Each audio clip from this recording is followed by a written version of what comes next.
이번 일로 우리 주변에 북한의 지령만 받지 않았을 뿐이지 간첩이나 마찬가지인 사람들이 이렇게나 많은지 놀라웠습니다.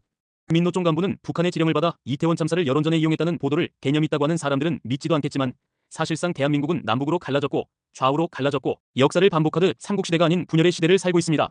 관심 없이 생업에만 매달려야 했었기에 봐도 못 본 척 지나쳤던 일이 지금의 상황을 만들었습니다. 설마 그랬겠어? 하면서 언론을 믿었고 맹신하는 사람들이 내뱉는 말을 믿어왔습니다. 어릴 적 반공교육을 받았으나 점차 반공교육을 거부하게 가르치고 그런 교육은 시대에 뒤떨어진 것이라며 터부하게 만들어 점차 지금에 이르게 했습니다. 무엇을 노리고 있는지 이제야 알게 되었습니다. 그것을 일깨우는 방법으로 계엄령을 선택하신 것입니다. 아무리 그래도 이 방법밖에 없었겠냐는 생각에 섣불리 경솔하게 내뱉은 말들을 후회하고 있습니다. 그래서 어느 무지한 국민처럼 원망을 넘어갑산 욕도 내뱉으며 손가락질을 했지만 답을 찾을 수 없어 계속되는 원망 속에 정말 이 방법밖에 없었을까 하는 생각에 조금씩 지나간 기사들을 찾아 읽어내려 가기 시작했습니다. 참으로 눈 감고 바쁘게 살아온 다른 시간에서는 어처구니 없는 일들이 계속 저질러졌고 사력을 다해 고민하여 내렸던 결정이 아니었나 하는 결론에 도달하게 되었습니다. 내가 아닌 누군가를 깨운다는 것은 정말로 어려운 일입니다. 아무것도 갖추어지지 않은 어린아이들에게 아무것도 되지 말아라 될 필요가 없다. 그래도 너는 소중하다는 앞뒤 맞지 않는 말들을 머릿속에 집어넣고 경각심을 가지고 살아야 할 것들을 무방비 상태로 만들어 눈뜨고 코 베이는 상황을 그 고통 또한 느끼지 못하게 만들어 내는 인간들이 참으로 바이러스처럼 퍼져 있다는 것입니다. 이런 사람들에게 깨우침을 주기 위해 소리를 지르는 것은 그냥 층간소음처럼 죽일 듯이 달려들게 만들 뿐 자신을 희생하여 깨우침을 주려고 한 동신불처럼 힘든 일이 아니었나 생각합니다. 보통 국민의 모습으로 살던 나도, 너도, 친구도, 노인도, 학생도 조금씩 깨어나고 있습니다.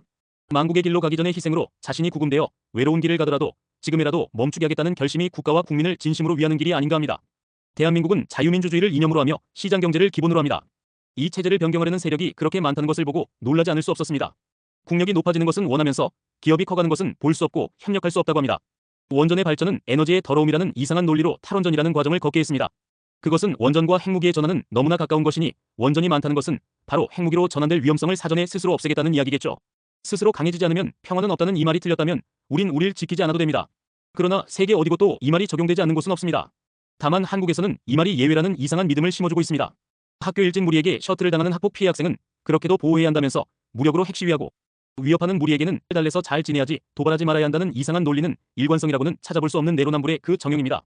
일관성이라도 있으려면 일진 조폭 모두 폭력을 행사하는 집단에게는 머리 숙여 숨죽이며 그들이 원하는 것을 내어주고 그들의 심기를 건드리지 않고 살아가는 방법만이 이상적인 방법입니다. 아이들에게 운동을 가르치고 스스로 지킬 줄 알아야 한다고 가르치는 것이 틀렸다면 앞의 말들도 모두 당신에게는 헛소리일 뿐입니다. 누군가의 희생으로 사람들이 깨어나고 있으니 쉽게 생각한 대로 뒤집어지지는 않을 것입니다. 그들이 하는 짓을 하면 우리도 그들이랑 똑같다는 그런 말은 심판이 정확하게 지적하는 시스템이 가동될 때의 말이지 지금의 상황은 아닙니다. 깨어난 분이나 깨어나고 있는 분들은 다시 정상적인 사회가 오기를 스스로 곳곳에서 노력해야 합니다. 간첩들의 행태를 보이는 사람들을 피하고 구분해낼 줄 알아야 합니다. 소시민으로 살아가다 눈을 뜨고 있는 어느 국민이었습니다.